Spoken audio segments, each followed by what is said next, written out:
എന്നാൽ ദൈവത്തിന്റെ ദാസനായ മോശയിലൂടെ ദൈവം പറഞ്ഞ ഒരു ആലോചന പെട്ടെന്ന് എൻ്റെ മനസ്സിലേക്ക് ഓടി വന്നു.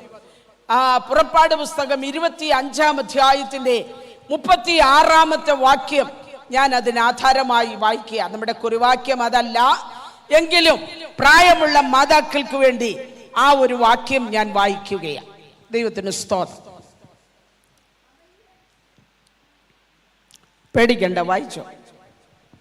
25-ന്റെ 38-ാമത്തെ വാക്യം. അതിന്റെ ചണങ്ങളും കത്തിരി പാത്രങ്ങളും തങ്കം കൊണ്ടായിരിക്കണം. അതിന്റെ ചവണകളും കരിന്തിരി പാത്രങ്ങളും എന്തോ കൊണ്ടുണ്ടതായിരിക്കണം? തങ്കം കൊണ്ടുണ്ടതായിരിക്കണം. കരിന്തിരി പാത്രം. ദൈവത്തിന് സ്തോത്രം. ഞാൻ ഈ പറയുന്ന ഒന്നും നിങ്ങൾക്ക് മനസ്സിലാവുമോ എന്ന് എനിക്ക് അറിഞ്ഞുകൂടാ. ഈ വാക്യം ആദ്യമായിട്ട് കാണുമായിരിക്കും നമ്മളല്ലേ.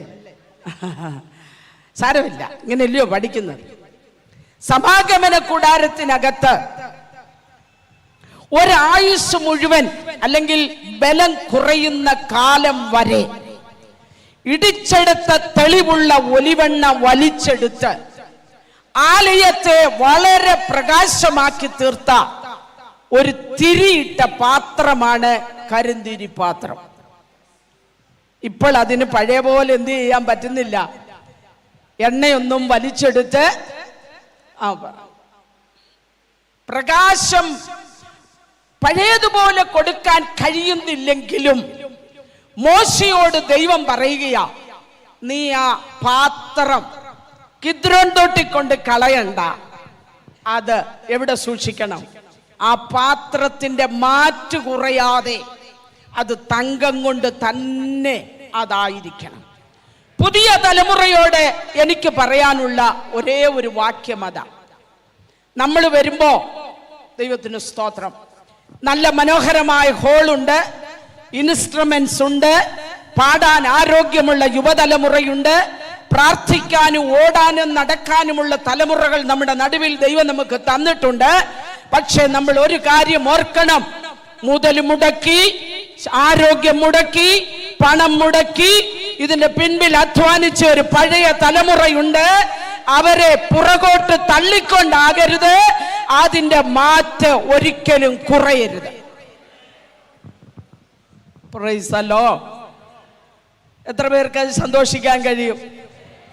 ഹല്ലേലൂയ. കരിന്തിരി പാത്രം കിദ്രോൻ തോട്ടിൽ കൊണ്ട് കളയണ്ട. നമ്മുടെ വീടുകളിലും ഇതൊരു നല്ല ആശയമായി എടുക്കണം. സ്തോത്രം. നമ്മളെ പോലൊക്കെ യൗവനക്കാരായിരുന്നു ഇവരൊക്കെ.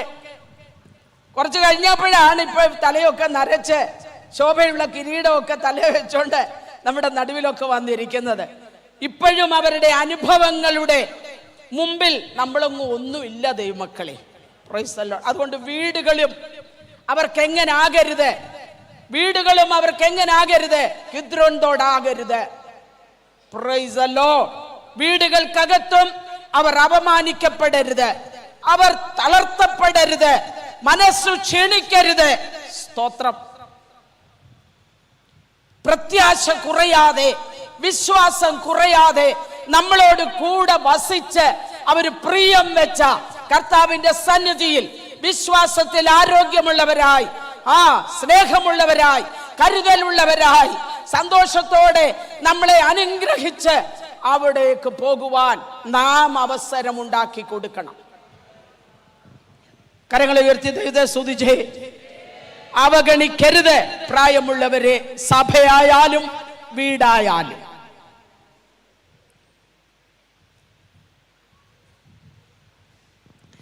ഇനി നമ്മൾ വാക്യത്തിലേക്ക് വരുക. ഞാൻ യഹോവയെ എല്ലാ കാലത്തും അവന്റെ സ്തുതി. അടുത്തത്,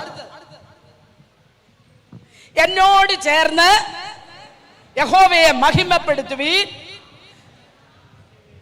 നാം ഒന്നിച്ച് അവന്റെ നാമത്തെ ഉയർത്തുക. അതിനകത്ത് ഒരു ഏകവചനം നമ്മൾ കാണുന്നുണ്ട് അല്ലേ? ഞാൻ യഹോവയെ യഹോവയെ എല്ലാ കാലത്തും. അവന്റെ സ്തുതി എൻ്റെ നാവിന്മേലിരിക്കും. സ്തോത്രം സ്തോത്രം. എന്നിട്ട് പറയുകയാ, എൻ്റെ ഉള്ളം യഹോവയിൽ പ്രശംസിക്കുന്നു. നാം ഒന്നിച്ച് അവന്റെ നാമത്തെ ഒരു 3 ഏകവചനം പറഞ്ഞേച്ച് പെട്ടെന്ന് സങ്കീർത്തനക്കാരൻ പറയുകയാ, എന്തുവാ? നാം. നാം. തിരുവനന്തപുരം പട്ടണത്തിന്റെ വിവിധ ഇടങ്ങളിൽ ഒറ്റയ്ക്ക് അവന്റെ നാമത്തെ ഉയർത്തിയ, സ്തോത്രം, ആ വീടുകളിൽ ഇരുന്നു കൊണ്ട്, അല്ല ദേശങ്ങളിൽ ഇരുന്നു കൊണ്ട് ഞരങ്ങി കഴിഞ്ഞ ദൈവത്തിന്റെ പൈതലേ, ഇന്ന് പകലിൽ നാം ഒന്നിച്ച് മീറ്റിംഗിൽ കടന്നു വരുമ്പോൾ ഇനി ഒറ്റയ്ക്കിരുന്ന് ഞരങ്ങുകയല്ല, നാം ഒന്നിച്ചവന്റെ നാമത്തെ ഉയർത്തുക. Price the Lord. നാം ഒന്നിച്ചവന്റെ നാമത്തെ ഉയർത്തുവാനാണ് ഒന്നിച്ച് കടന്നു വന്നിരിക്കുന്നത്. അങ്ങനെയാണെങ്കിൽ നമുക്കിന്ന് പകൽ കർത്താവ് നമ്മളോട് എന്താണ് സംസാരിക്കുന്നതെന്ന് അല്പ മിനിറ്റുകൾ ചിന്തിക്കുവാൻ അവസരമെടുക്കുകയാണ്. ദൈവത്തിന് സ്തോത്രം. അപ്പോസ്തല പ്രവൃത്തിയുടെ പുസ്തകം 2-ാം അധ്യായത്തിന്റെ 40-ാമത്തെ വാക്യമാണ് കുറിവാക്യമായി നമ്മൾ അതിനു വേണ്ടി വായിക്കുന്നത്. അപ്പോസ്തല പ്രവൃത്തി 2-ാം അധ്യായത്തിന്റെ 40-ാമത്തെ വാക്യം. മറ്റു പല വാക്കുകളാലും അവൻ സാക്ഷ്യം പറഞ്ഞ് അവരെ പ്രബോധിപ്പിച്ചു. ഈ വക്രതയുള്ള തലമുറയിൽ നിന്നും രക്ഷിക്കപ്പെടുവിൻ എന്ന് പറഞ്ഞു. മതി. ഈ വക്രതയുള്ള തലമുറയുടെ നടുവിൽ നിന്ന് നിങ്ങൾ എന്ത് ചെയ്യണം? വ്യത്യസ്തരായിരിപ്പീനെന്ന. മലയാളം ബൈബിളിൽ രക്ഷിക്കപ്പെടുവീനെന്ന. വക്രതയും ഫിലിപ്പിയ ലേഖനത്തിൽ നമ്മൾ ഇത് കാണുന്നുണ്ട്, അല്ലേ? എന്താ? വക്രതയും കോട്ടവുമുള്ള തലമുറയുടെ നടുവിൽ നിങ്ങൾ നിങ്ങളുടെ രക്ഷയ്ക്കായി പ്രവർത്തിപ്പീൻ, വർക്കൗട്ട് ചെയ്യുവീനെന്ന. എന്തിനാ? രക്ഷയെ പ്രാവർത്തികമാക്കുവാൻ നിങ്ങൾ വർക്കൗട്ട് ചെയ്യുവീൻ എന്നാണ് ഫിലിപ്പിയ ലേഖനത്തിൽ നമ്മൾ കാണുന്നത്. ഇവിടെ നമുക്കറിയാം, യേശു കർത്താവിന്റെ ക്രൂശീകരണം കഴിഞ്ഞ് ചില ദിവസങ്ങൾ 50 ദിവസമായപ്പോഴേക്കും യെരുശലേമിൽ തന്നെ ലോകം കണ്ട ഏറ്റവും വലിയ ഉണർവ് ആരംഭിച്ചിരിക്കുക. ശ്രദ്ധിച്ചോണം. ലോകത്തിൽ പെന്തക്കോസ്തിന്റെ ആരാധന ആദ്യം തുടങ്ങിയത് യെരുശലേമിലാ. എവിടെയാ? മർക്കോസിന്റെ മാളിക മുറി. സ്തോത്രം. ഇനി ഒരു ദൈവപ്രവൃത്തി ആരംഭിക്കാൻ ദൈവത്തിന് ചില കുടുംബങ്ങളെ ആവശ്യമാണ്. ഒന്നാമത്തെ കുടുംബം ആ ദൈവപ്രവൃത്തിയിൽ നിന്ന് പരാജയപ്പെട്ട് പിന്മാറിയപ്പോൾ ആദമിന്റെ കുടുംബമാണ് ഞാൻ പറയുന്നത്. ദൈവ വാഗ്ദത്തങ്ങളിൽ നിന്ന് അകന്നുപോയി, ദൈവ കൃപയിൽ നിന്ന് അകന്നുപോയി, ദൈവ സാന്നിധ്യത്തിൽ നിന്ന് അകന്നുപോയി. ആ കുടുംബം തകർന്ന് തരിപ്പണമായി, തലമുറകൾ കുലപാതകനായി മാറി. വളരെ വഷളത്വത്തിലേക്ക് ഒരു തലമുറയെ വലിച്ചു താഴ്ത്തിക്കൊണ്ട് ആ ദൈവത്തിന്റെ മനുഷ്യൻ എന്ന് പേര് പ്രാപിച്ച ആദം നിൽക്കുകയാണ്. ആ കുടുംബത്തിൽ നിന്ന് ദൈവപദ്ധതി നടക്കാതെ വന്നപ്പോൾ ഹാനോക്കിന്റെ കുടുംബത്തെ ദൈവം തിരഞ്ഞെടുത്തു. ഏകദേശമൊക്കെ ഒരു വലിയ ദൈവപദ്ധതി ആ കാലയളവിൽ നടന്നു. അത് കഴിഞ്ഞപ്പോൾ നോഹയുടെ കുടുംബത്തെ ദൈവം തിരഞ്ഞെടുത്തു. നോഹയുടെ കുടുംബം ചില ദൈവത്തിന്റെ പ്രവൃത്തിക്ക് വേണ്ടി ഒരു കാലഘട്ടം നിന്നു എങ്കിലും, സ്തോത്രം, ന്യായവിധിയുടെ വെള്ളത്തെ ജയിച്ച നോഹ ഒരു ഗ്ലാസ് വെള്ളത്തിൽ കൃപയിൽ നിന്ന് വീണുപോയി. മനസ്സിലായവർക്കായി ഞാൻ ദൈവത്തെ സ്തുതിക്കുക. എന്തുവാ ഇതെല്ലാം? ഞങ്ങളുടെ ആ സൈഡിലെ ശുശ്രൂഷയുടെ ഒരു സ്റ്റൈലാണ് കേട്ടോ. നിങ്ങൾക്ക് ഇത് ഞാൻ ഈ പറയുന്ന മലയാളം തന്നെ മനസ്സിലാവുന്നോ എന്ന് എനിക്കറിഞ്ഞുകൂടാ. ആ സ്ലാങ്. ന്യായവിധിയെ ജയിച്ച നോഹ ന്യായവിധിയുടെ വെള്ളത്തെ ജയിച്ചു കഴിഞ്ഞ് വീട്ടിൽ വന്ന് പെട്ടകത്തിലെ മൃഗങ്ങളെയും മെരുക്കിയതിന്റെ ക്ഷീണം മാറാനായിട്ട് അല്പം വീഞ്ഞൊക്കെ അടിച്ച്, എന്താ കർത്തൃമേശയുടെ ബാക്കിയാന്നേലും വീഞ്ഞ് തന്നെ കുടിക്കുന്നവരോർത്തോണം. വേണ്ടാത്തത് വലിച്ചു വെക്കുവാന്നൊന്ന്. നല്ല കൊള്ളാവുന്ന ഒരു സ്വതന്ത്രം പറഞ്ഞേ. ചിലർക്ക് കർത്തൃമേശയുടെ ബാലൻസ് വരുന്ന അപ്പം വേണ്ട, ഏത് മതി. അവിടെ ഒരു വലിയ തിരക്ക് കാണുന്നുണ്ട്, വട്ടം കൂട്ടം. ഇനി മുന്നോട്ട് പോകുന്തോറും സൈലന്റ് ആയിക്കോളും കേട്ടോ.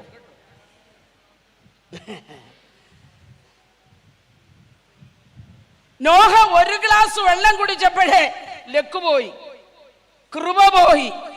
എവിടാ കിടക്കുന്നതെന്നും എങ്ങനാ കിടക്കുന്നതെന്നും അറിയാൻ വയ്യാതായി പോയി. പിള്ളേരൊക്കെ അതുവഴി വന്നു, കാണണ്ടാത്തത് കണ്ടു.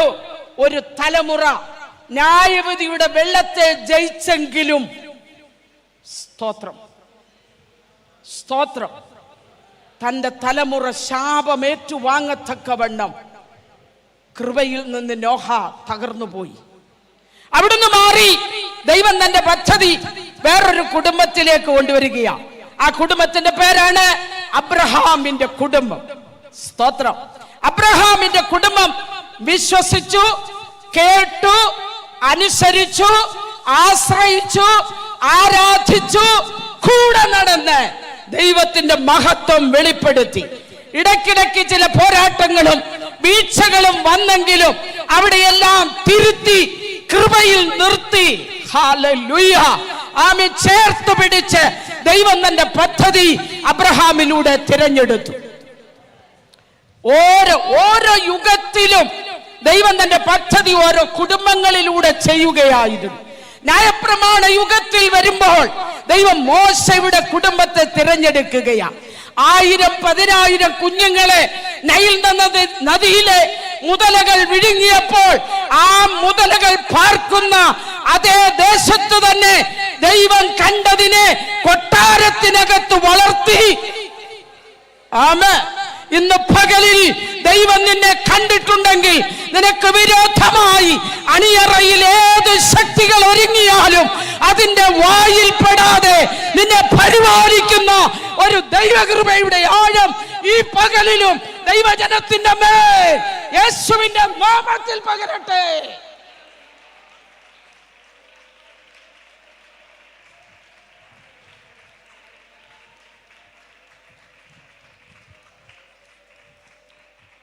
Hallelujah, hallelujah, hallelujah. നമ്മുടെ കുടുംബങ്ങൾ വിശേഷപ്പെട്ടതാണ്. നമ്മുടെ കുടുംബങ്ങൾ തിരഞ്ഞെടുക്കപ്പെട്ട കുടുംബങ്ങളാ.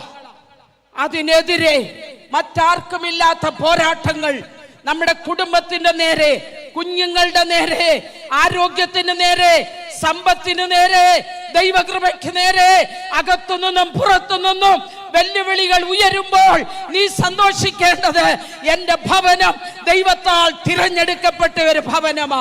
എനിക്ക് കാവൽ മാനുഷിക ശക്തികളല്ല, എനിക്ക് കാവൽ ദൈവത്തിന്റെ ദൂതന്മാരാണെന്ന് വിചാരിക്കണം. സ്തോത്രം. ന്യായപ്രമാണ യുഗം കഴിഞ്ഞ് 430 വർഷം ദൈവത്തിന്റെ മൗനത. ദൈവം മൗനമായി നിന്നു.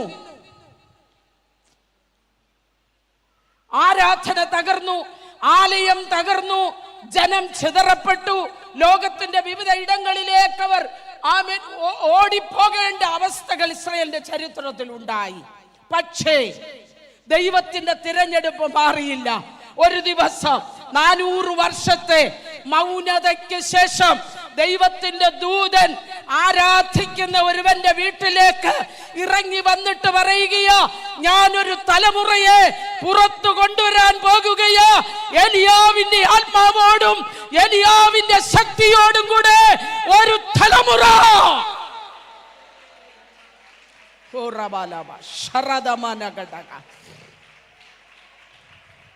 വ്യത്യസ്തനായ ഒരു തലമുറ സെഖര്യാവിന്റെ കുടുംബത്തിൽ നിന്ന്. സ്തോത്രം.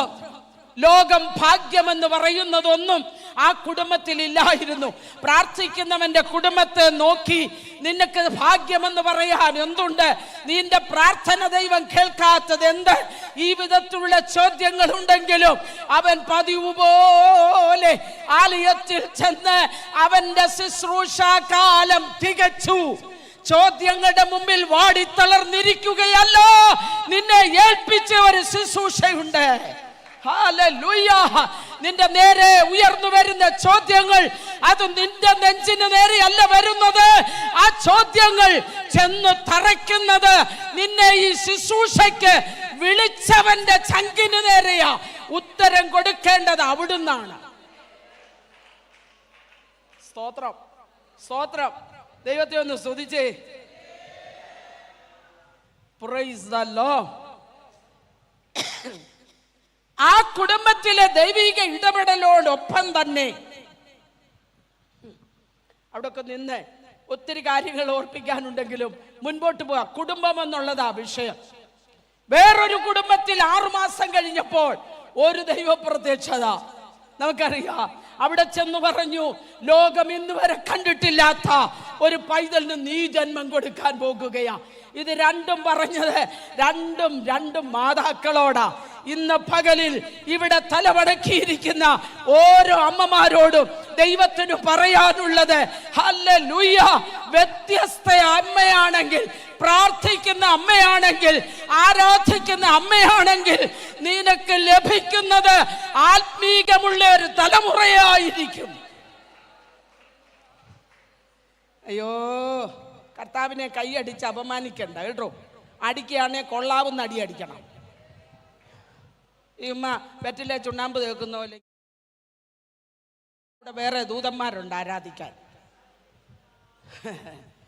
അവിടെ ദൂതന്മാര് ഉണ്ട്. എന്നാലും കർത്താവച്ചൻ ഇഷ്ടം എന്നാന്നറിയാമോ? തൻ്റെ പുത്രന്റെ ചോര കൊണ്ട് വിലയ്ക്ക് വാങ്ങിയ തൻ്റെ ഓമന കുഞ്ഞുങ്ങൾ ഭൂമിയിൽ ഇരുന്നു കൊണ്ട്, പിശാചിന്റെ അധീനതയിൽ ഇരിക്കുന്ന ദുഷ്ടഭൂമിയിൽ ഇരുന്നു കൊണ്ട് ദൈവത്തെ ആത്മാവിൽ, സ്വർഗീയ ശക്തിയിൽ, സ്വർഗത്തിലെ ദൈവത്തിന്റെ ആത്മാവിനാൽ ആരാധിക്കുമ്പോൾ സ്വർഗത്തിന് എന്നാ സന്തോഷമാണെന്നറിയാമോ? ഇവിടെ നമ്മൾ സന്തോഷിക്കാനല്ല ആരാധിക്കുന്നത്, അത്യുന്നതങ്ങളിൽ ദൈവത്തിന് മഹത്വം, ഭൂമിയിൽ ദൈവപ്രസാദമുള്ള മനുഷ്യർക്ക് സമാധാനം.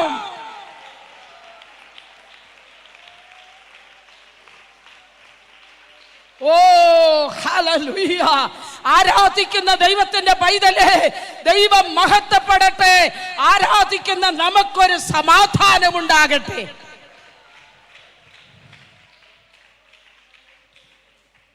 പ്രാർത്ഥിക്കുന്ന ആത്മനിറവുള്ള അമ്മമാരായതുകൊണ്ട് അവർ രണ്ടും വ്യത്യസ്തരായിരുന്നു.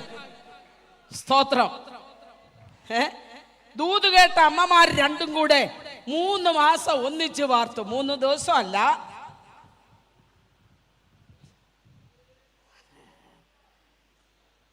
എന്താ പറഞ്ഞ ഞാന്?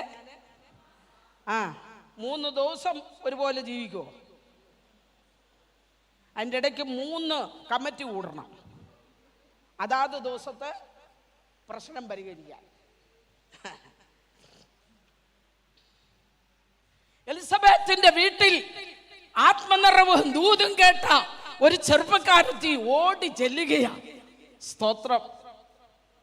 എലിസബത്തിന്റെ വീട്ടിൽ ചെന്നപ്പോൾ അച്ഛാൻ വന്ദനം ഒന്നും പറഞ്ഞില്ല, മിണ്ടിയില്ല. നമ്മളായിരുന്നേ അവിടെ നിന്നേനെ. എന്നാലും ഞാൻ ചെന്നിട്ട് അയാളൊന്നും മിണ്ടിയില്ലല്ലോ, അയാൾ ഉദ്ദേശിയാന്നും പറഞ്ഞിരിക്കുക അല്ലേ. എന്നാലും ഞാൻ ചെന്നിട്ട് ആ ഉദ്ദേശിക്ക് മിണ്ടാനൊക്കത്തില്ല, തമ്പുരാൻ ക്ലിപ്പ് ഇട്ടിരിക്കുക, പിന്നെ എങ്ങനെയാ മിണ്ടുന്നത്? പലരും മിണ്ടാത്തത് തമ്പുരാന്റെ ക്ലിപ്പ് കൊണ്ടാണ്. ചുമ്മാ അവിശ്വാസം വാ പൊളിച്ചാൽ അവിശ്വാസം പറയുന്നതിൻ്റെ ഒക്കെ വായ തമ്പുരാൻ ക്ലിപ്പ് വെച്ച് എന്തോ ചെയ്തു. ഇനി കുറെ കഴിഞ്ഞ് പറഞ്ഞാൽ മതി എന്ന് പറഞ്ഞു. ചുമ്മാ മെന കാണിക്കല്ല, ക്ലിപ്പ് വീഴും. ക്ലിപ്പ് പിന്നെ പറയാനൊക്കത്തില്ല. പറയണമെന്നുണ്ടേലും പിന്നെ എഴുത്താം. മനസ്സിലാവുന്നുണ്ടോ? എഴുതാൻ ഒരു നിയോഗം സെഖര്യാവിന്.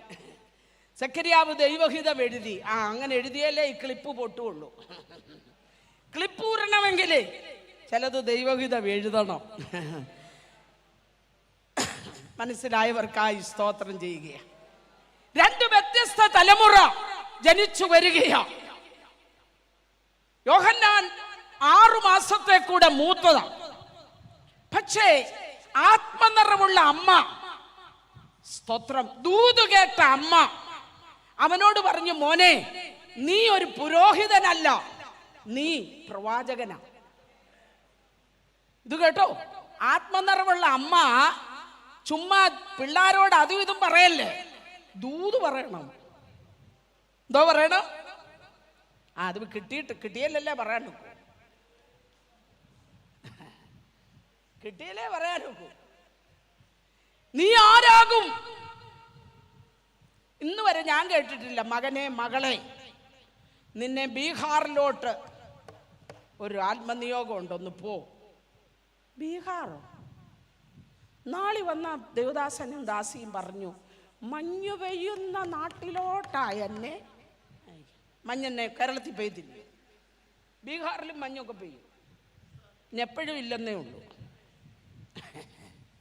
ഉണ്ടല്ലോ ഇവിടെ എല്ലാവരും അല്ലേ? ആ, ഈ മഞ്ഞ് പെയ്യുന്ന നാട്ടിൽ എല്ലാവരും കൂടെ ചെന്നിട്ട് എന്തെടുക്കാനാ? അവിടെ ഒരു കുമ്മട്ടിക്കായും ഒന്നും നടക്കുകയില്ല. ഞാൻ അവിടെ ഒക്കെ പോയേച്ച് വന്ന അവിടെ അക്വേറിയത്തിലെ മീൻപിടുത്തമല്ലാതെ കടലിലെ മീൻപിടുത്തം നടക്കത്തില്ല. മനസ്സിലായവർക്കായി സ്തോത്രം. എന്തോ എവിടാ മീൻപിടുത്തം? എല്ലാവരുടെയും കയ്യിൽ ഇത്രയുള്ള ഒരു വലയുണ്ട്, ഇത്രയുള്ള ഇങ്ങനെ കോരുവല എന്ന് പറയാം. അതിന് വീശുവലയല്ല. ഈ അക്വേറിയത്തിൽ നിന്നെടുത്ത്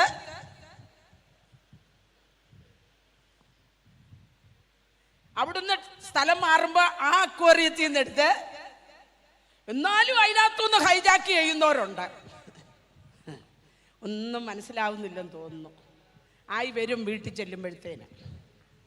കേട്ടോ, മനസ്സിലാക്കി പോകാൻ നമുക്ക് നേരമില്ല. അമ്മ ഈ കുഞ്ഞിനോട് പറഞ്ഞു, മോനെ, ഈ തലമുറയിൽ പഠിക്കേണ്ട ചില കാര്യങ്ങളുണ്ട്. എന്തുവാന്നറിയാമോ? നിന്റെ പുറകെ ഒരാശാരി കുഞ്ഞു വരുന്നുണ്ട്. ആശാരി കുടുംബത്തിൽ ജനിച്ച ഒരു കുഞ്ഞു വരുന്നുണ്ട്. അവൻ നിന്നേക്കാൾ ശക്തനാണ്, നിന്നേക്കാൾ ബലവാനാണ്. ഹല്ലേലൂയ! നിന്നേക്കാൾ യോഗ്യനാണ്, നിന്നേക്കാൾ മിടുക്കനാണ്.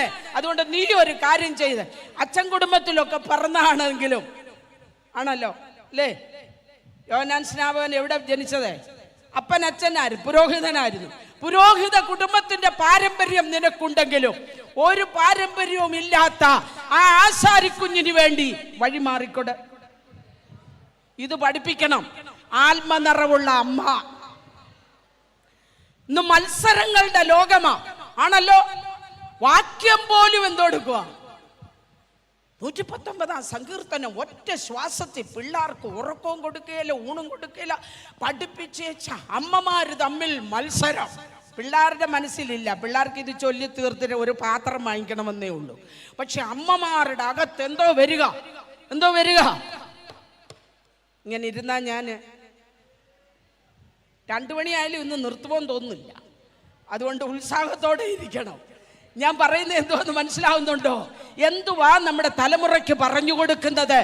നിന്നേക്കാൾ 6 മാസത്തിന് എളുപ്പമുള്ള ഒരു സാധു കുടുംബത്തിലെ പണമില്ല, പ്രതാപമില്ല, കുടുംബശ്രേഷ്ഠതയില്ല, പൗരോഹിത്യം പറയാനില്ല, ശ്രേഷ്ഠമായതൊന്നും പറയാനില്ലെങ്കിലും ദൂതുകേട്ട അമ്മ അടുത്ത ദൂതുകേട്ട ഒരു തലമുറയോട് പറയുക, മാറിക്കോട് മോനെ, നിന്റെ പിന്നാലെ വരുന്നവൻ മുന്നോട്ട് പോകട്ടെ.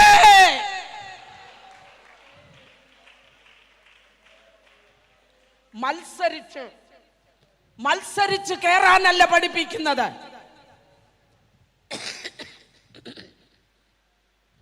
ദൈവ കുടുംബത്തിലും ദൈവസഭയിലും ഇന്ന് മത്സരിക്കുക. ഞങ്ങളുടെ സ്ഥലത്ത്, ഇവിടെ അല്ല, ഞങ്ങളുടെ റാന്നി ആ സൈഡില് ഒരു മീറ്റിങ്ങിന് ചെന്നപ്പോ ഇതുപോലെ അരികിൽ കുട്ടിയാൻ്റെ തിരുവനന്തപുരത്ത് വന്ന കഥയും പറയും. വേണ്ടി വന്നാ പറയത്തില്ലെന്നൊന്നും ഞാൻ പറയത്തില്ല. വരുമല്ലോ, പറയേണ്ടി വരുമല്ലോ. അന്നേരം പറയും, തിരുവനന്തപുരത്ത് ഞാൻ ഒരിടത്ത് പോയി എല്ലാം ഇങ്ങനെ ഇരുന്നെന്ന് പറയും. അതാ പറയാതിരിക്കാൻ ഒക്കത്തില്ല. സോദരം, റാന്നിയിലേ പറയാമെങ്കിൽ പിന്നെ തിരുവനന്തപുരത്തെ ഒന്ന് പറയുന്നതിനല്ല. അപ്പൊ റാന്നി ചെന്നപ്പോ ഒരു ഗ്രൂപ്പ്, ഇങ്ങനെ ഒരു ഗ്രൂപ്പായിട്ട് എൻ്റെ സഹോദരിമാരിയ്ക്കുക. അവര് സ്തോത്രം പറയുന്നില്ല, കൈയടിക്കുന്നില്ല, ചിരിക്കുന്നില്ല. ചിരിക്കുന്നവരെ ഇങ്ങനെ നോക്കുന്നു. അപ്പൊ എനിക്ക് രോഗം പിടികിട്ടി. എന്നാന്നറിയാമോ? യൂത്ത് ക്യാമ്പ് കഴിഞ്ഞതിൻ്റെ മത്സരത്തിന്റെ പ്രത്യക്ഷ ഫലമായതാണ്. പിള്ളാര് മത്സരിച്ച് സമ്മാനം വാങ്ങിച്ച് അവരൊന്നിച്ച് ക്രിക്കറ്റ് കളിക്കും. പക്ഷെ അമ്മമാരുടെ ഉള്ളത്തിൽ നിന്ന് ക്രിക്കറ്റ് കളി പോകത്തില്ല. അവിടെ മോന്, അവിടെ മോന്, അവിടെ നിന്നെയൊക്കെ ഭരിക്കുന്ന ദുരാത്മാവല്ലാതെ വേറൊരാത്മാവുമല്ല. മത്സരത്തിന്റെ ആത്മാവ്, ഭോഷ്കിന്റെ ആത്മാവ്, ജഡത്തിന്റെ ആത്മാവ്. മത്സരിക്കാനല്ല നമ്മുടെ തലമുറയെ പഠിപ്പിക്കേണ്ടത്. ഒന്നിച്ചിരുന്ന് പ്രാർത്ഥിക്കാൻ, ഒന്നിച്ചിരുന്ന് ആരാധിക്കാൻ, ഒന്നിച്ചിരുന്ന് പരിശുദ്ധാത്മാവിനെ പ്രാപിക്കാൻ. ആത്മനിറവുള്ള മാതാവേ, ക്ഷമിക്കാൻ പഠിപ്പീര്, സ്നേഹിക്കാൻ പഠിപ്പീര്, കരുതുവാൻ പഠിപ്പീര്, കരുണ കാണിക്കാൻ പഠിപ്പീര്, ക്ഷമിക്കാൻ പഠിപ്പീര്, മറ്റുള്ളവരെ ബഹുമാനിക്കാൻ പഠിപ്പിക്ക.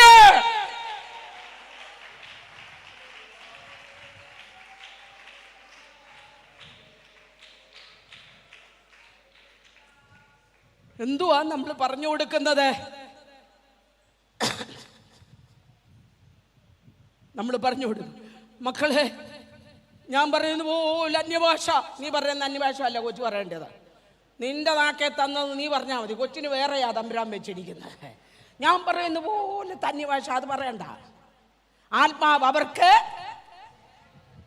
ആത്മാവ് അവർക്ക്, ആത്മാവ് ഓരോരുത്തരുടെ മേൽ പതിഞ്ഞു. ഇതിന് കൂട്ടുകച്ചവടമൊന്നുമല്ല, ഓരോരുത്തരുടെ മേൽ പതിഞ്ഞു. ആത്മാവ് അവർക്ക് ഉച്ചരിപ്പാൻ നൽകിയതുപോലെ നമ്മുടെ തലമുറയെ ദൈവം തൊടേണ്ടതിന് ഏൽപ്പിച്ചുകൊണ്ട്, ആ പരിശുദ്ധാത്മാവ് തൊടേണ്ടതിന് ഏൽപ്പിച്ചുകൊണ്ട്, ആ ദൈവിക ദർശനമില്ലാത്ത, ദൈവിക ചലനമില്ലാത്ത, ആത്മനിറമില്ലാത്ത ഒരു തലമുറയായി മാറിയിരിക്കുമ്പോൾ ദൈവം അവരോട് ഇടപെടുവാൻ. ഞാൻ എൻ്റെ 17-ാമത്തെ വയസ്സിൽ പരിശുദ്ധാത്മാവിനെ പ്രാപിച്ചു, കൃപയിലേക്ക് നടത്തപ്പെട്ടു. ഹല്ലേലൂയ. അപ്പനെ തള്ളി, അമ്മ തള്ളി, സഹോദരങ്ങൾ തള്ളി, പെന്തക്കോസ് എന്ന് പറഞ്ഞ് അപമാനിച്ച് സങ്കടപ്പെടുത്തി ഒരുപാട് തിക്താനുഭവങ്ങളിലൂടെ നടന്നെങ്കിലും അവൻ എന്റെ വലം കൈക്ക് പിടിച്ചിരുന്നത് കൊണ്ട് ഇന്നും കൃപയിലുണ്ട് ദൈവത്തിന്റെ പൈതലേ. ഹല്ലേലൂയ. ഒരു തലമുറയ്ക്ക് എന്താ നമ്മൾ പറഞ്ഞു കൊടുക്കേണ്ടത്?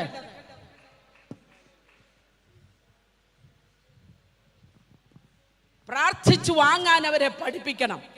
വിശ്വാസം എന്തെന്നവരെ പഠിപ്പിക്കണം. പ്രത്യാശ എന്തെന്നവരെ പഠിപ്പിക്കണം. സ്നേഹം എന്തെന്ന് പഠിപ്പിക്കണം. അതെങ്ങനെ? ആലയത്തിൽ വരുമ്പോ നിറഞ്ഞതുള്ളും, വീട്ടിൽ ചെല്ലുമ്പോ ഉറഞ്ഞതുള്ളും. എന്താ? ആലയത്തിൽ വരുമ്പോ ഈ ഉറഞ്ഞതുള്ളി അമ്മാമ, വീട്ടിൽ ചെല്ലുമ്പോ സ്തോത്രം.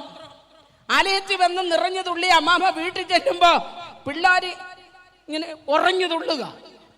പിന്നെയും ആലയത്തിൽ വന്ന് നിറയുമ്പോ മുന്നേ ഇരിക്കുന്ന പിള്ളേർ ഇങ്ങനെ നോക്കും, ഞങ്ങളുടെ അമ്മ തന്നെയാണോ ഈ തുള്ളുന്നതെന്ന്. ഇല്ലേ? പിള്ളേരെയും കൊണ്ട് ചുമ്മാ പുറമോട്ട് തിരിഞ്ഞ് നോക്കിക്കരുത്. ഞാൻ പറഞ്ഞേക്കാം, ആലയത്തിൽ വരുമ്പോഴല്ല ആത്മീയം കാണിക്കേണ്ടത്.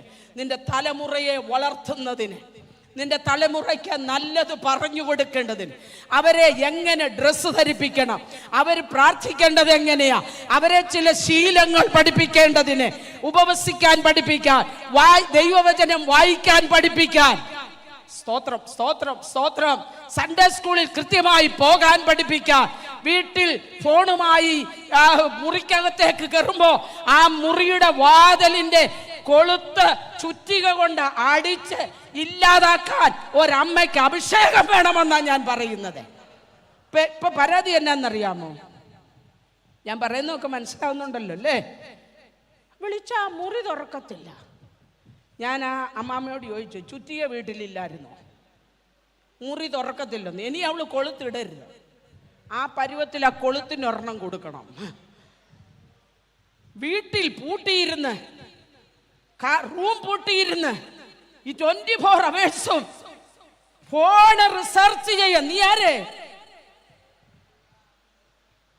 കഴിക്കാൻ മാത്രം വരും, തുണി വേറെ വല്ലവരും നനച്ചു കൊടുക്കണം. അങ്ങനെ കൊടുക്കണ്ടെന്നേ. ചേടാ, പിള്ളേർക്കെല്ലാം എന്നോട് ദേഷ്യം വരുന്നുണ്ട്. ഒരു രക്ഷയുമില്ല, പറഞ്ഞേ പറ്റത്തുള്ളൂ. പ്രായത്തിനനുസരിച്ച് ജീവിക്കാൻ അവരെ പഠിപ്പിക്കണം. ദൈവത്തിന്റെ പൈതലേ, സർട്ടിഫിക്കറ്റ് കുറച്ച് മതിയെന്നേ. ഇല്ലെങ്കിൽ കാനഡായി കൊണ്ടുപോയിട്ട് ചപ്പാത്തി കുഴയ്ക്കാൻ പഠിപ്പിക്കും ദൈവം.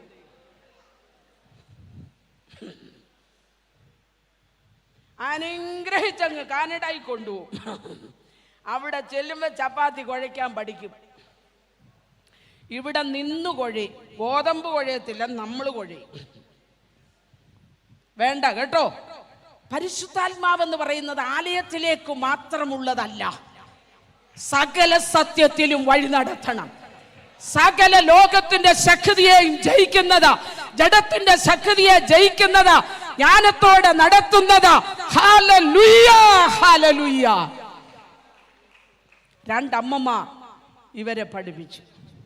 ആ രണ്ട് കുടുംബവും അനുഗ്രഹിക്കപ്പെട്ട കുടുംബങ്ങളായി മാറി. ഒന്ന് ലോകത്തിന്റെ രക്ഷകനായി മാറി, മറ്റേത് രക്ഷകന്റെ നോട്ടീസായി മാറി. സ്തോത്രം, സ്തോത്രം. എത്ര പേരെയാ കൃപയിലേക്ക് യോഹന്നാൻ നടത്തിയത്. പോട്ടെ, സമയം കടന്നു പോകുന്നു, ഞാൻ മുന്നോട്ട് വരികയാ.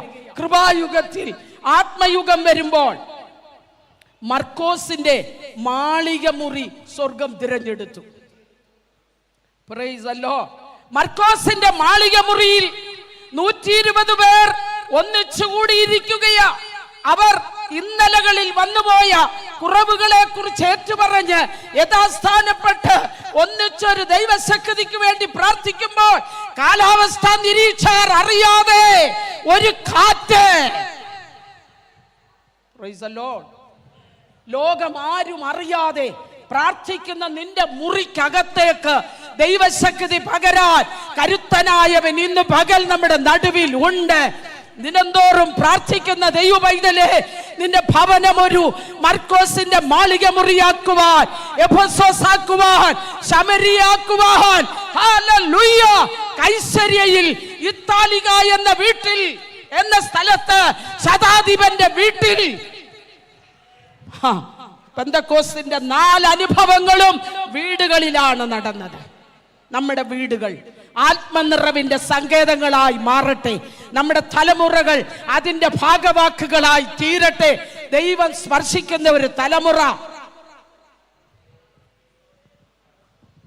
Hallelujah, hallelujah.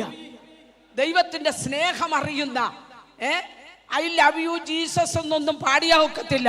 ദൈവത്തിന്റെ സ്നേഹം അറിയുന്ന, ദൈവത്തിന്റെ സ്നേഹത്താൽ പിടിക്കപ്പെട്ട തലമുറ, പ്രൈസ് ദി ലോർഡ്, നമ്മുടെ സഭകളിൽ ഉണ്ടാകണം, നമ്മുടെ വീടുകളിൽ ഉണ്ടാകണം. വായിച്ച കുറിവാക്യത്തിലേക്ക് ഞാൻ ഓടി വരികയാ. അപ്പോസ്തലപ്രവൃത്തി 2:40. ഈ തലമുറയുടെ നടുവിൽ വ്യത്യസ്തരായിരിപ്പി. ഹല്ലേലൂയ.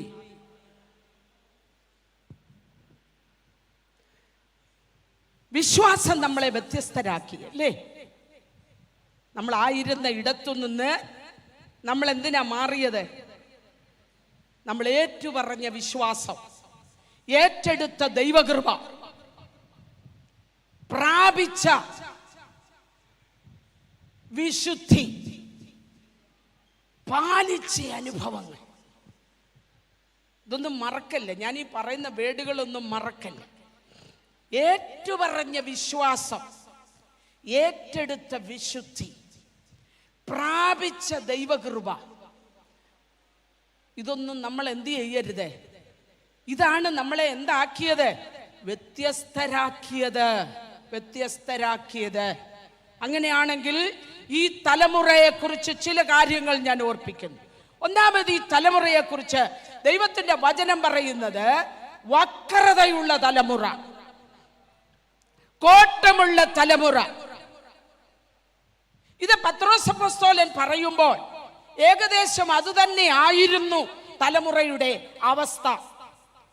ആത്മീയ കാര്യങ്ങൾക്ക് സീരിയസ്നെസ് ഇല്ലാത്ത തലമുറ. ക്രിക്കറ്റ് ആണോ വലുത്, ആരാധനയാണോ വലുത്? ഇന്ന് ഫൈനലാ, ക്രിക്കറ്റിന്റെ ഫൈനൽ. ആരാധന പിന്നെയുമുണ്ട്. പിന്നെ ഇന്ന് ക്രിക്കറ്റ് ഇന്നേ ഉള്ളൂ. ഏതിന് പോവും? എത്തിയില്ല. പോണം. അതാ ആരാധനയെ വില കുറഞ്ഞ് കാണിക്കുക. ഞായറാഴ്ചയാണ് കൂട്ടുകാരെത്തി ഔട്ടിങ്ങിന് പോകാൻ വിളിച്ചത്. കൂടെ ജോലി ചെയ്യുന്നവരെ, അമ്മ ഞാനിന്ന് പൊക്കോട്ടെ. അമ്മയും കൊഴിഞ്ഞു. വിടാതിരിക്കുമോ വിടാതിരിക്കാനോ? എന്തു പറയണം? നിങ്ങൾ തന്നെ പറഞ്ഞോ, ചിന്തിച്ചാൽ മതി. സ്തോത്രം. ആരാധനയുടെ വാല്യൂ എന്താണെന്ന് നമ്മൾ തിരിച്ചറിയണം. നമ്മുടെ കുഞ്ഞുങ്ങളെ അത് പഠിപ്പിക്കണം. ആരാധന എന്ന് പറയുന്നത് സംഗീതങ്ങളുടെ അകമ്പടിയല്ല, ആഘോഷങ്ങളുടെ ആരവാരമല്ല, ദൈവത്തിന് കൊടുക്കുന്നതാ ആരാധന. Price the Lord, price the Lord. പ്രാർത്ഥിക്കുമ്പോൾ വല്ലതും തരണേന്നാ നമ്മൾ ചോദിക്കുന്നത്. ആരാധന മേടിക്കാനുള്ളതല്ല, ആരാധന കൊടുക്കുകയാണെന്നോർക്കണം. ദൈവത്തിന് കൊടുക്കുകയാ. എന്തോ കൊടുക്കുന്നത്? സർവ മഹത്വവും സർവശക്തിയും നമുക്കുള്ള സകലതും യാഗമായി ദൈവസന്നിധിയിൽ വെക്കുന്നതാണ് ആരാധന.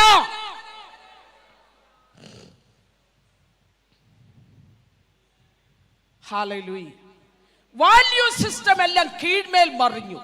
എല്ലാത്തിന്റെ വില കുറഞ്ഞതിനെ വിലയുള്ളതാക്കി മാറ്റി, വിലയുള്ളതിന്റെ വില കുറച്ച് കാണിക്കുന്നു.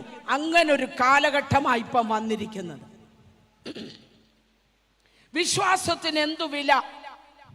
വിശ്വാസത്താലാ ജീവിക്കുന്നതെന്ന്. പണ്ടൊക്കെ ആ സാക്ഷ്യമൊക്കെ നമുക്ക് കൊള്ളിക്കുമായിരുന്നു. ഞാൻ ഇന്ന ഒരു പേനയ്ക്ക് വേണ്ടി ഞാൻ പ്രാർത്ഥിച്ചു.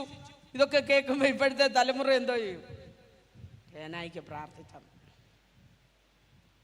കിർക്കാന്നോ ചോദിക്കും അല്ലേ? ഹല്ലേലൂയ. അവർക്ക് എന്നാ തമാശയാ. എന്നാ ഞാൻ ചോദിക്കട്ടെ, ഒരു പേന പ്രാർത്ഥിച്ചു വാങ്ങിക്കാനുള്ള വിശ്വാസമുണ്ടോ? അറ്റ്ലീസ്റ്റ് ഒരു പേനയെങ്കിലും പ്രാർത്ഥിച്ച് ദൈവത്തിൽ നിന്ന് പ്രാപിക്കാനുള്ള വിശ്വാസമുണ്ടോന്ന്? എന്നാൽ ഒരു തലമുറയോട് ചോദ്യരെ ഒന്നും കൊടുക്കാതെ വീട്ടിൽ നിന്ന് ക്രിസ്തു നിമിത്തം 2-3 പെൺമക്കളെ കയ്യിൽ പിടിച്ചുകൊണ്ട് എന്റെ യേശു മാത്രം മതിയെന്ന് പറഞ്ഞ് ഇറങ്ങിത്തിരിച്ച ഒരു തലമുറ. അവര് പാടി, അവർക്ക് കരുതലിന്റെ കരം കണ്ടു, അവർ സൂക്ഷിപ്പിന്റെ കരം കണ്ടു. ദൈവം അവർക്ക് വേണ്ടി കൊടുത്തു, ശ്രേഷ്ഠമായ വഴികളെ തുറന്നു. ഹല്ലേലൂയ. അതാ വിശ്വാസം. വാല്യൂ സിസ്റ്റം എല്ലാം കീഴ്മേൽ മറിഞ്ഞ ഒരു കാലഘട്ടത്തിന്റെ നടുവിൽ പത്രോസ് അപ്പോസ്തലൻ 11 പേരുടെ നടുവിൽ എഴുന്നേറ്റ് നിന്നുകൊണ്ട് പറയുകയാ, മറ്റതെല്ലാം ഞാൻ വിടുകയാ. മാനസാന്തരം വേണം, സ്നാനം വേണം, പരിശുദ്ധാത്മാവിനെ വേണം, വേർപെട്ട് ദൈവത്തെ ആരാധിക്കണം, അപ്പോസ്തലന്മാരുടെ ഉപദേശം കേൾക്കണം. ഇത് പറയുമ്പോൾ താൻ ഒരു കൂട്ടത്തെ കണ്ടുകൊണ്ടാ പറയുന്നത്. ശ്രദ്ധിച്ചേ. നമ്മൾ സിനിമ കാണാൻ വന്നതല്ല കേട്ടോ. കുഞ്ഞുങ്ങളൊക്കെ വളരെ ശാന്തരായി അതാത് സ്ഥാനങ്ങളിൽ ഇരിക്കുക. ദൈവവചനത്തിന് മുമ്പിലായിരിക്കുന്ന അല്പം ദൈവഭയമൊക്കെ നമുക്ക് ആവശ്യമാണ്. ദൈവത്തിന് ചുമ്മാ അലങ്കോലപ്പെടുത്താതെ അതാത് സ്ഥാനങ്ങളിൽ മീറ്റിംഗ് തീരുന്നവരെ ഇരിക്കണം. നിങ്ങളൊരു സ്കൂളിൽ ചെന്നാൽ അതിൻ്റെ നിയമമുണ്ട്, ക്ലാസ്സിൽ ചെന്നാൽ അതിൻ്റെ. ഞാനൊരു അധ്യാപികയാണ്, സ്കൂളിൽ അധ്യാപികയാണ്. അപ്പൊ കുഞ്ഞുങ്ങൾ എങ്ങനെ ആയിരിക്കണമെന്ന് നമുക്ക് പൾസ് നല്ലോണം അറിയാം. അവിടെ ശാന്തരായിരിക്കുക. ദൈവത്തിന് സ്തോത്രം. നോക്കിക്കേ, പത്രോസ് ഇത് വിളിച്ചു പറയുമ്പോൾ താൻ പറയുകയാ, യേശുവിനെ ക്രൂശിച്ചവരുടെ നടുവിൽ നിങ്ങൾ വ്യത്യസ്തരായിരിക്കണം. അങ്ങനാണോ വാക്യം? നമുക്കൊന്ന് നോക്കിയാ. അതോ എൻ്റെ പുസ്തകത്തിൽ മാത്രമേ ഉള്ളൂന്ന്? 2-ാം അധ്യായത്തിന്റെ 36-ാമത്തെ വാക്യം നോക്കിക്കേ. ആകയാൽ നിങ്ങൾ ക്രൂശിച്ച ഈ യേശുവിനെ തന്നെ ആ ദൈവവും കർത്താവും ക്രിസ്തുവുമാക്കി വെച്ചു എന്ന് ഇസ്രായേൽ ഗ്രഹമൊക്കെയും നിശ്ചയമായി അറിഞ്ഞുകൊള്ളു. ആരോടാ ഈ പറയുന്നത്? ഇസ്രായേൽ ഗ്രഹത്തോട്. അവരോട് പറയുക, നിങ്ങൾ ക്രൂശിച്ച യേശുവിനെ. ഇത് പറയാൻ കൊള്ളാവുന്ന കാര്യമല്ല. ഒരിക്കൽ തന്റെ സമ്പത്തായി തിരഞ്ഞെടുക്കപ്പെട്ട ഒരു കൂട്ടം ജനത്തിന്റെ പിന്തുടർച്ച അവകാശികളോട് പത്രോസ് അപ്പോസ്തലൻ എഴുന്നേറ്റ് നിന്ന് പറയുകയോ, നിങ്ങൾ ക്രൂശിച്ച യേശുവിനെ. നമ്മളോട് ഇന്ന് പകൽ കർത്താവിന് പറയാനുള്ളത്, നമ്മുടെ നടുവിലും സമൂഹത്തിന്റെ നടുവിലും മതത്തിന്റെ നടുവിലും രാഷ്ട്രീയത്തിന്റെ നടുവിലും യേശുവിനെ വീണ്ടും വീണ്ടും വാക്കുകൊണ്ടും പ്രവൃത്തി കൊണ്ടും ക്രൂശിക്കുന്നവരുടെ തലമുറയുടെ നടുവിൽ നാം വ്യത്യസ്തരായിരിക്കണം. നമുക്ക് നിസ്സാര കാര്യം മതി കർത്താവിനെ ക്രൂശിക്കാൻ. ഞാൻ ഈ നോഹയുടെ അമ്മാമ്മയോട് ചോദിച്ചു, പേരെന്നാന്ന്. വേദപുസ്തകത്തിലുണ്ടോ? നോഹയുടെ അമ്മാമ്മയുടെ പേര് മിണ്ടുകയെല്ലാം തീരുമാനം എടുത്തോ? എന്നാ ഞാൻ മുണ്ടു. നോഹയുടെ അമ്മാമ്മയുടെ പേര് വേദപുസ്തകത്തിലില്ല. പെട്ടകം പണിത 3 ആൺമക്കളെ പുതുവാന ഭൂമിക്ക് വേണ്ടി ഒരുക്കിയ ആനയും കുതിരയും കഴുതയും കോഴിയെ കുറുക്കനെ എല്ലാം ഒരു പെട്ടകത്തിൽ മര്യാദക്ക് ഇരുത്തിച്ച ശുശ്രൂഷയ്ക്ക് സഹായമായിരുന്ന ഈ സഹോദരിയുടെ പേര് എവിടെ ഇല്ല. ഏലിയാവിനെ വെല്ലുവിളിച്ച ഒരു പിശാചിന്റെ പേര് ഇതിനകത്ത് എഴുതിയിട്ടുണ്ട്.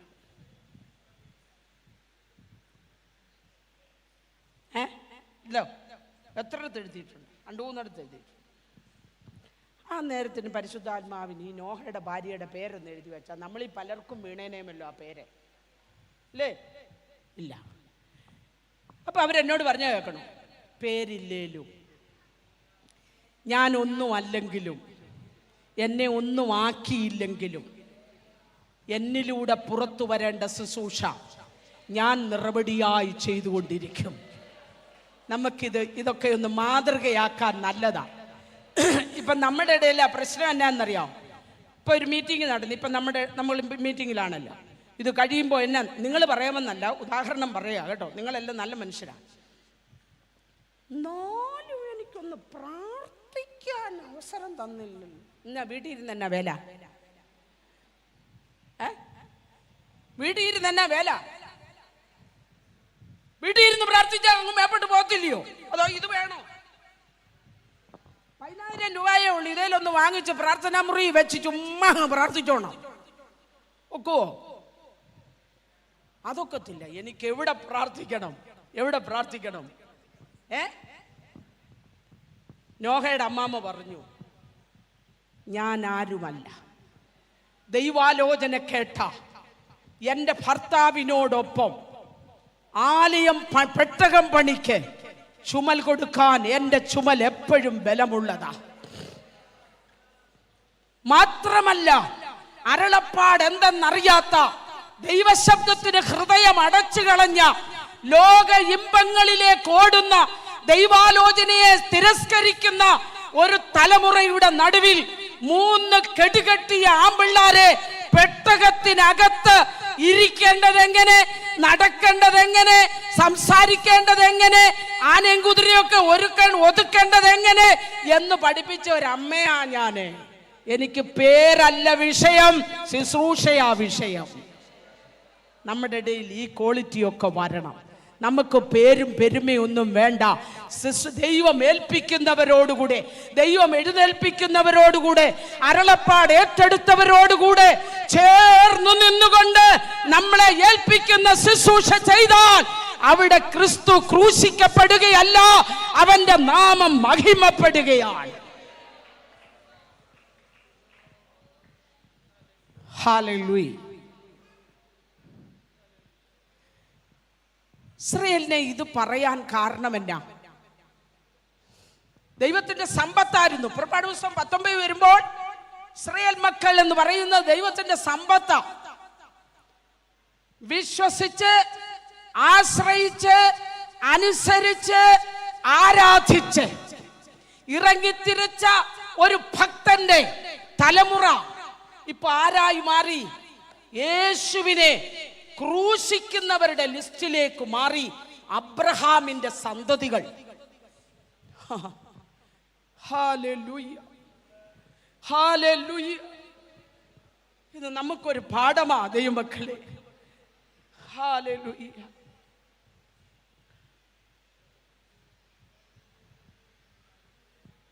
ദൈവത്തിന്റെ സമ്പത്തായി മാറിയവർ എവിടെയാ തെറ്റിപ്പോയെന്നറിയാമോ? അവർ ഒരിക്കൽ പറഞ്ഞു, നീ ഞങ്ങളെ ഭരിക്കണ്ട. തിയോക്രസി അവർ വിട്ടു. ദൈവം ഞങ്ങളെ ഭരിക്കണ്ട. പിന്നെ ആര് ഭരിക്കണം? മനുഷ്യൻ ഞങ്ങളെ ഭരിച്ചാൽ മതി. ജാതികൾക്കുള്ളതുപോലെ ഞങ്ങൾക്കും വേണം. ഞങ്ങളുടെ യുദ്ധങ്ങൾ മുന്നിൽ നിന്ന് ചെയ്യാൻ ഞങ്ങൾക്കൊരു നേതാവ് വേണം. ദൈവം പറഞ്ഞു, വെച്ചോ, പക്ഷേ ഭവിഷ്യത്തും നിങ്ങൾ തന്നെ പ്രാപിച്ചോണം, അനുഭവിച്ചോണം. സംഗതി നടന്നു. ശമൂവേലിന്റെ കാലം മുതൽ, പ്രവാചകനായ ശമൂവേലിന്റെ കാലം മുതൽ തിയോക്രസി മാറി, ഡെമോക്രസി വന്നു. മനുഷ്യൻ മനുഷ്യനാൽ ഭരിക്കാൻ തുടങ്ങി.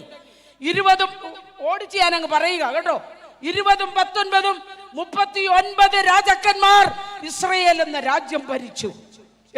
ഇസ്രയേൽ എന്ന ഏകരാജ്യം ഭരിച്ചു. പക്ഷേ വിരലിലെണ്ണാവുന്നവർ മാത്രമേ ദൈവത്തിന് പ്രസാദമായി, ദൈവത്തോട് ഹൃദയം ഏകാഗ്രമായിരുന്നുള്ളൂ. ഹല്ലേലൂയ. ദൈവം തിരഞ്ഞെടുത്ത രാജാക്കന്മാരാണെന്ന് തോന്നുന്നു. മനുഷ്യൻ തിരഞ്ഞെടുത്ത രാജാക്കന്മാർ അവർക്ക് ഇഷ്ടമുള്ളത് ബോധിച്ചതുപോലെ അവർ ചെയ്തപ്പോൾ ദൈവത്തിന് തിരഞ്ഞെടുക്കപ്പെട്ട ജനത്തിന്റെ നടുവിൽ ഇറങ്ങുവാൻ ദൈവം ചില പ്രവാചകരെ തിരഞ്ഞെടുക്കുകയാ. എത്ര പേര് എൻ്റെ കൂടെ ഒന്ന് വന്നേ. ദ്രവ്യാഗ്രഹത്തിനും കസേറകളിക്കും ദുരുപദേശത്തിനും മനുഷ്യൻ തിരഞ്ഞെടുത്തത്, തിരഞ്ഞെടുക്കപ്പെട്ട നേതൃത്വങ്ങൾ മാറുമ്പോൾ ദൈവത്തിന്റെ തിരഞ്ഞെടുപ്പ് തീരുന്നില്ല. അവൻ ചിലടത്തുനിന്ന് ചിലതിനെ, ഇന്ന് പകലിലും തിരഞ്ഞെടുപ്പ് തീർന്നു പോയിട്ടില്ല, ചിലതിനെ അവൻ കാണുകയാ. 2.5 മുഴം നീളവും 1.5 മുഴം നീളവും 2.5 മുഴം വീതിയുമുള്ള ദൈവത്തിന്റെ പെട്ടകത്തിനകത്ത് അളക്കാൻ കഴിയാത്ത ദൈവ സാന്നിധ്യം ഇറക്കി മരുഭൂമിയിൽ ദൈവത്തിന്റെ സഭയെ ദൈവം നടത്തിയത്. ഹല്ലേലൂയ. ദൈവസഭയുടെ അധപ്പതനം കണ്ട്, ദൈവസഭ ദൈവത്തെ ക്രൂശിക്കുന്നത് കണ്ട് വീണ്ടും വീണ്ടും ദ്രവ്യാഗ്രഹത്തിന്റെ പേരിൽ സാക്ഷ്യം നഷ്ടപ്പെടുത്തുന്നതിന്റെ പേരിൽ ദൈവജനം പ്രാർത്ഥിച്ചാട്ടെ. ഹല്ലേലൂയ. വിശ്വാസം ത്യജിക്കപ്പെട്ടവരായി ലോകത്തിന് കൈകൊടുത്ത് ലോകത്തെ സഭയ്ക്കകത്തേക്ക് എല്ലാ നിലകളിലും വലിച്ചു കൊണ്ടുവരുന്ന മനുഷ്യൻ തിരഞ്ഞെടുത്ത നേതൃത്വത്തിനെതിരെ ദൈവത്തിന്റെ റെയ്ഡ് നടക്കുമെന്നാണ് ഞാൻ വിളിച്ചു പറയുന്നത്.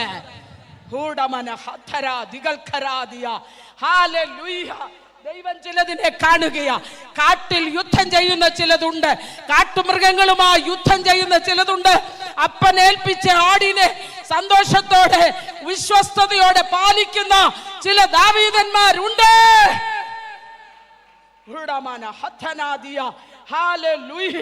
ഇന്ന് പകലിൽ ദൈവം ചിലരെ കാണുകയാണ്. ചില അവിശ്വസ്തരെ നീക്കിക്കൊണ്ട് ചിലരെ ആ സ്ഥാനത്താക്കാൻ ദൈവം നോക്കുകയാണ്. അങ്ങനെയാണെങ്കിൽ ദെബോറയെ, നിനക്കും ഒരു തിരഞ്ഞെടുപ്പുണ്ട്. ഹല്ലേലൂയ. ദെബോറയെ, നിനക്കും ഒരു തിരഞ്ഞെടുപ്പുണ്ട്. ഹുൽദയെ, നിനക്കും ഒരു തിരഞ്ഞെടുപ്പുണ്ട്.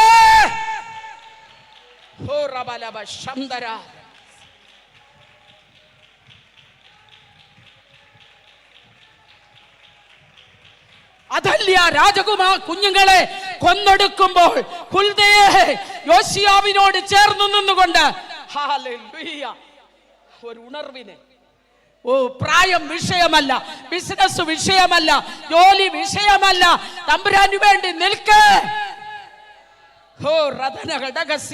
നിന്റെ വീട്ടിൽ നഷ്ടപ്പെട്ടു പോയ ആരാധന, നിന്റെ വീട്ടിലെ പ്രാർത്ഥനാ ജീവിതം, നിന്റെ വീട്ടിലെ വിശുദ്ധ ജീവിതം, അവിടെ തുടങ്ങി വെച്ച പലതും മുന്നോട്ട് വിടുകയില്ലെന്ന് വാദിക്കുന്ന ഇരുളിന്റെ ശക്തിയോട് പോരാടാൻ, മല്ലുകെട്ടുവാൻ ഈ പകൽക്കാലം പരിശുദ്ധാത്മാവ് നിന്റെ മേൽ ഒരു പുത്തൻ ബലം പകരുകയാ. ഇതുവരെ പ്രാപിച്ചിട്ടില്ലാത്ത, ഇതുവരെ കണ്ടിട്ടില്ലാത്ത ഒരു ആത്മീക സന്തോഷം.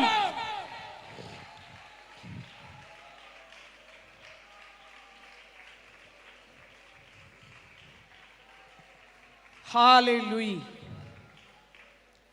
Hallelujah, hallelujah, hallelujah. ദൈവം ചിലരെ സ്പർശിക്കുകയാണ്. കരയുന്ന ചിലതിനെ ദൈവം തൊടുകയാണ്. കരയുന്ന ചിലതിനെ ദൈവം തൊടുകയാണ്. ദൈവത്തിൻ്റെ മഹത്വത്തിൻ്റെ ശക്തി ഇന്ന് പകലിൽ ഹല്ലേലൂയ നമ്മുടെ നടുവിൽ ദൈവം പ്രവർത്തിക്കട്ടെ. ദൈവത്തിൻ്റെ ശക്തി വെളിപ്പെടട്ടെ. ദൈവകൃപയുടെ ആഴം വെളിപ്പെടട്ടെ. നാം ആരും നിസ്സാരരല്ല. പൈശാചിക ശക്തിയെ ജയിക്കുവാൻ ആവശ്യമായ ദൈവത്തിൻ്റെ കൃപ ഇന്ന് പകൽ കരയുന്ന ദൈവജനത്തിൻ്റെ മേൽ ദൈവം പകരട്ടെ. ഹല്ലേലൂയ. അതേ, അനുസരിച്ച് ആശ്രയിച്ച് ഇറങ്ങി വന്ന സ്തോത്രം ഒരു അബ്രഹാമിന്റെ തലമുറ യെരുശലേമിൽ യേശുവിന്റെ കാലം, അപ്പോസ്തലന്മാരുടെ കാലമായപ്പോൾ അത്തിയുടെ മുകളിലും അത്തിയുടെ കീഴേലും ഒക്കെ ഇരിക്കുക. അബ്രഹാമിന്റെ സന്തതി കൂനി നടക്കുകയാ. ആണോ? അബ്രഹാമിന്റെ സന്തതിയുടെ നട്ടെല്ല് കുനിഞ്ഞു. 18 വർഷമായി കൂനി ആരാധനയ്ക്ക് പോകുന്നത്. യേശുവിന് അവളെ കണ്ടപ്പോൾ മനസ്സലിഞ്ഞു. ഹല്ലേലൂയ. അബ്രഹാമിന്റെ സന്തതി അത്തിയുടെ മേളിൽ കയറിയിരിക്കുക. കൂടെ വസിച്ച, കൂടെ ആരാധിച്ച, കൂടെ അനുസരിച്ച ആ വല്യപ്പന്റെ സന്തതി ഇപ്പം മേളിൽ കയറിയിരുന്ന് കീഴോട്ട് നോക്കി ദൈവപുത്രൻ നടന്നു പോകുന്നത് കണ്ട് സായുജ്യമടയാൻ ഇതിന്റെ മണ്ടയിലിരിക്കുകയാ. അബ്രഹാമിന്റെ സന്തതിയെ വാക്കുകൊണ്ടോ പ്രവൃത്തി കൊണ്ടോ സ്വഭാവ ചേഷ്ടകൾ കൊണ്ടോ വൈശിഷ്ട്യങ്ങൾ കൊണ്ടോ യേശുവിനെ ക്രൂശിക്കുവാൻ ഇടവരരുത്. നമ്മുടെ ആരാധന കൊണ്ട് അവൻ ക്രൂശിക്കപ്പെടുകയല്ല, ആരാധന കൊണ്ട് അവൻ മഹത്വപ്പെടണം. സെക്രട്ടറി സ്ഥാനം കൊണ്ട് അവൻ ക്രൂശിക്കപ്പെടുകയല്ല. സെക്രട്ടറിയും പ്രസിഡന്റുമായ ഏത് സ്ഥാനം ദൈവം തന്നാലും ദൈവപുത്രൻ മഹത്വപ്പെടണം. ഹല്ലേലൂയ. പ്രാർത്ഥന കൊണ്ട് അവനെ ക്രൂശിക്കുകയല്ല, പ്രാർത്ഥന കൊണ്ട് ദൈവനാമം മഹത്വപ്പെടണം. കൂട്ടായ്മ കൊണ്ട് അവനെ ക്രൂശിക്കുകയല്ല, കൂട്ടായ്മ കൊണ്ട് അവന്റെ നാമം മഹത്വപ്പെടണം. ആമീൻ. ദൈവത്തിന് വേണ്ടി കൊടുക്കുന്നത് കൊണ്ട് അവനെ ക്രൂശിക്കുകയല്ല, ദൈവത്തിന്റെ നാമം മഹത്വപ്പെടണം. പാട്ടും ആരാധനയും ആഘോഷവും കൊണ്ട് ദൈവത്തിന്റെ നാമത്തെ ക്രൂശിക്കുകയല്ല, അവന്റെ നാമത്തെ കൃപയിൽ നിന്ന് അന്യപ്പെട്ടു പോയ ഇസ്രായേലിന്റെ ചരിത്രം ഹോശേയയുടെ പുസ്തകം വായിക്കണം. തൃപ്തി നഷ്ടപ്പെട്ടവരായി, പദവി നഷ്ടപ്പെട്ടവരായി, ആത്മീകം നഷ്ടപ്പെട്ടവരായി, സംരക്ഷണം നഷ്ടപ്പെട്ടവരായി, ദൈവസാന്നിധ്യം നഷ്ടപ്പെട്ടവരായി അവർ ആയിത്തീർന്നു. ദൈവം ചോദിക്കുന്നു, എബ്രീമേ, നീ എൻ്റെ ഓമനും പൈതലല്ലേ? നിന്നെ ഞാൻ എങ്ങനെ വിട്ടുകൊടുക്കും? ദൈവത്തിൻ്റെ സ്നേഹം ഇന്ന് പകലിലുമുണ്ട്. ഒരു പത്രോസ് എഴുന്നേറ്റ് നിന്നുകൊണ്ട് പറഞ്ഞു, നിങ്ങൾ ക്രൂശിച്ച യേശുവിനെ ഞങ്ങളുടെ ദൈവം ഉയർപ്പിച്ചു, ഞങ്ങൾ സാക്ഷികളാണ്. Hallelujah, hallelujah. ഞാൻ എൻ്റെ വാക്കുകൾ പെട്ടെന്ന് നിർത്തുകയാ. ഇന്നിവിടെ ഇരിക്കുന്ന ഓരോ ദൈവ പൈതലും ഓരോ വാക്ക് തീരുമാനമെടുക്കണം. എൻ്റെ ആത്മീക ജീവിതം കൊണ്ട്, ഞാൻ വേർപെട്ടത് കൊണ്ട്, എൻ്റെ വിശ്വാസം കൊണ്ട്, എൻ്റെ വിശുദ്ധി കൊണ്ട്, എൻ്റെ വാക്കുകൊണ്ട് യേശുവിൻ്റെ നാമം മഹിമപ്പെടണം. സ്തോത്രം. ഓരോ തീരുമാനം. അല്ലാതെ എൻ്റെ വാക്കുകൊണ്ടോ പ്രവൃത്തി കൊണ്ടോ എൻ്റെ കർത്താവിനെ ഒരിക്കൽ പോലും ആ മുറിവുകൾ വേദനിക്കുവാൻ എനിക്ക് ഇടവരുത്തരുതേ. എബ്രായ ലേഖന കർത്താവ് ഇങ്ങനെ വിളിച്ചു പറഞ്ഞു, നിങ്ങൾ അവനെ വീണ്ടും ക്രൂശിക്കുന്നവരാകരുത്. നിങ്ങളെ ശുദ്ധീകരിച്ച നിയമത്തിന്റെ രക്തത്തെ മലിനമെന്ന് വിചാരിക്കരുത്. വരുവാനുള്ള ലോകത്തിന്റെ ശക്തി ആസ്വദിക്കുന്ന നാം ദൈവപുത്രനെ വീണ്ടും ക്രൂശിക്കരുത്. നമ്മുടെ കണ്ണുകളെ അടയ്ക്കാം. ഈ തലമുറയുടെ നടുവിൽ വ്യത്യസ്തരായിരിക്കും. അവൻ വിശുദ്ധനായിരിക്കുന്നത് പോലെ നമ്മളും വിശുദ്ധനാണ്. ആഹാരത്തിൽ, വസ്ത്രത്തിൽ, ഇടപാടുകളിൽ എല്ലാം നാം വിശുദ്ധരായിരിക്കണം. സ്തോത്രം. ലോകത്തിൻ്റെ ലൗകികത നമുക്ക് വേണ്ട. ഉത്തമഗീതത്തിൽ വരുമ്പോൾ സഭയോട് പറയുക, അമാന മലമുകൾ വിട്ട്, പുള്ളിപ്പുലിയുടെ ഗുഹ വിട്ട്, പ്രിയേ കാന്തേ നീ എന്നോടുകൂടെ വരിക. കർത്താവ് വരാനായി എന്ന് നമ്മൾ വിളിച്ചറിയിക്കുകയാണ്. നമ്മുടെ തിടുക്കം കാണുമ്പോൾ കർത്താവ് വരാറായെന്ന് ലോകമനുഷ്യൻ അറിയണം. നമ്മുടെ പ്രത്യാശ കാണുമ്പോൾ, നമ്മുടെ തിടുക്കം കാണുമ്പോൾ, നമ്മുടെ ഒരുക്കം കാണുമ്പോൾ, ഹല്ലേലൂയ, ലോകമനുഷ്യൻ ഒന്നറിയണം, ഇവർ പറയുന്ന യേശു വരാറായി. അവരും ഒരുങ്ങുവാൻ ഇടയാകണം. നമ്മൾ അവനെ ക്രൂശിക്കാതെ നമ്മുടെ കസേരകളിയോ അധികാരമോ ഒന്നും നമുക്ക് വിഷയമല്ല. ഇതെല്ലാം വിട്ട് നാം ഒരു ദിവസം പ്രിയനോടുകൂടെ വാനമേഘത്തിൽ പോകുകയാണ്. അതിനുവേണ്ടി ഒരു വലിയ തീരുമാനം ഈ കൺവെൻഷൻ കൊണ്ട്, എൻ്റെ ജീവിതം കൊണ്ടോ, എൻ്റെ ശുശ്രൂഷ കൊണ്ടോ, എൻ്റെ വാക്കുകൊണ്ടോ പ്രവൃത്തി കൊണ്ടോ ഞാൻ ഒരിക്കലും ദൈവപുത്രനെ ക്രൂശിക്കയില്ല. ആ ഒരു വലിയ തീരുമാനത്തോടെ നമുക്കായിരിക്കാം, വ്യത്യസ്തരായി ജീവിക്കാം. ഈ വചനങ്ങളാൽ ദൈവം നമ്മെ അനുഗ്രഹിക്കട്ടെ.